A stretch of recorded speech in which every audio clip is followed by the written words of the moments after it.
এটা আমাদের পুরান ঢাকার একটা ট্রেডিশন। মনে করেন আমার দাদারা বাবারা করে আসছে, ওই সুবাদে আমরা করি আর কি, শখের বসে একদিনের জন্য।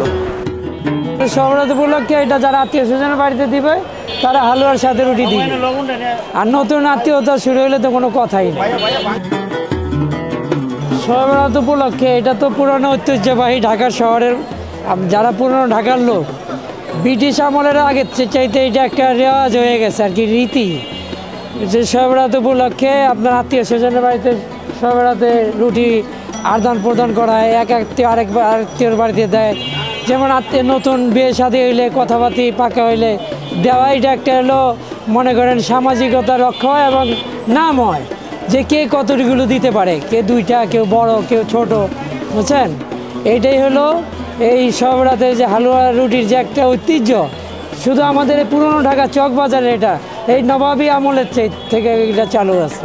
ফ্যান্সি রুটিগুলি 300 টাকা কেজি, আর আপনার স্পেশাল আছে ওগুলো 400 টাকা, যে প্যাকেট করা যেগুলো ওগুলো 400 টাকা। হালুয়া আছে আপনার বুটের হালুয়া 600 টাকা কেজি, আর সুজির হালুয়া 300 টাকা কেজি, এগুলো স্পেশাল আর কি। হালুয়া রুটি ওই আত্মীয় স্বজনের বাড়িতে যারা পাঠায় ওইটার সাথে হালুয়াটা দিলে আর একটু ভালো হয় আর কি, নাম হয় যে না সাথে হালুয়াও দিচ্ছে। এটাকে বলা হয় টাপু রুটি, কিন্তু আমরা বলি বন রুটি বলি না। সবরাত উপলক্ষে এটাকে টাপু রুটি বলা হয়। এটা অনেক গরিব মানুষ কিনে খেতে পারে না, তাদেরকে যারা সামর্থ্য আছে প্যাকেট কিনা সাথে হালুয়ার সাথে তাদেরকে বিতরণ করে দেয়, তারাই আনন্দের সাথে একটা সামিল হয়।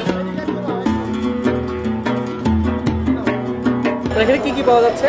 আমাদের যে ফেন্সি রুটি আছে, আপনাদের নকশি রুটি যেটাকে বলে সবরাতের, আপনার হালুয়া আছে বিভিন্ন রকমের, আপনার বন রুটি আছে। এটা আমি জন্মলগ্নের থেকে আমি দেখে আসতেছি, আমাদের পূর্বপুরুষরা এটা সবরাত উপলক্ষে গরিব মিসকিনদের জন্য একটা খাবার আয়োজন করা হয়।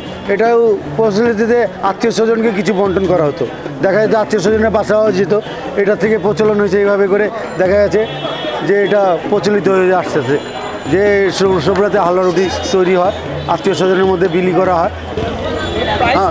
আমার এই বুটের হালুয়ার মধ্যে জাফরান দেওয়া আছে, প্রাইস আপনার 450 টাকা।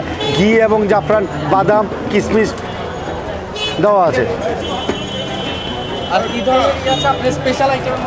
স্পেশাল আইটেমের মধ্যে আমাদের আপনার যে গাজরের হালুয়া আছে, ঠিক আছে, যেটা আমাদের সবরাত উপলক্ষেই হয় শুধু। এটার মধ্যে আপনার জাফরান, বাদাম, কিশমিশ, ছোয়ারা সব দেওয়া আছে। এটা আমাদের পুরাতন ঢাকার একটা ঐতিহ্য আর কি, এটা সংস্কৃতি, একটা পুরাতন ঢাকার যারা পুরাতন ঢাকার বাসিন্দারা নিজেদের আত্মীয় স্বজনের মাঝে এটা বিতরণ করে। যদিও ইসলামিক দৃষ্টিতে এটা এখনও তেমন কোনো এটার নাই, স্বীকৃতি নাই, কিন্তু নিজেদের ব্যক্তিগত আত্মীয় স্বজনের একটা পরম্পরার জায়গায় রাখে আর কি।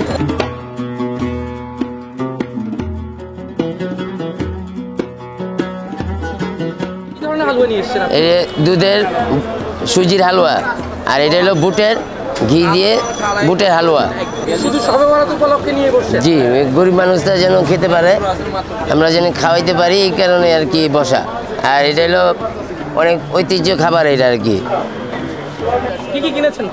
এই যে রুটি কিনলাম, হালুয়া কিনলাম, মিষ্টি কিনলাম, সবরাত উপলক্ষে আমরা এগুলো কিনি, আর বাসায় তো রান্না হয়। এটা আমাদের পুরান ঢাকার একটা ট্রেডিশন। মনে করেন আমার দাদারা বাবারা করে আসছে, ওই সুবাদে আমরা করি আর কি, শখের বসে একদিনের জন্য।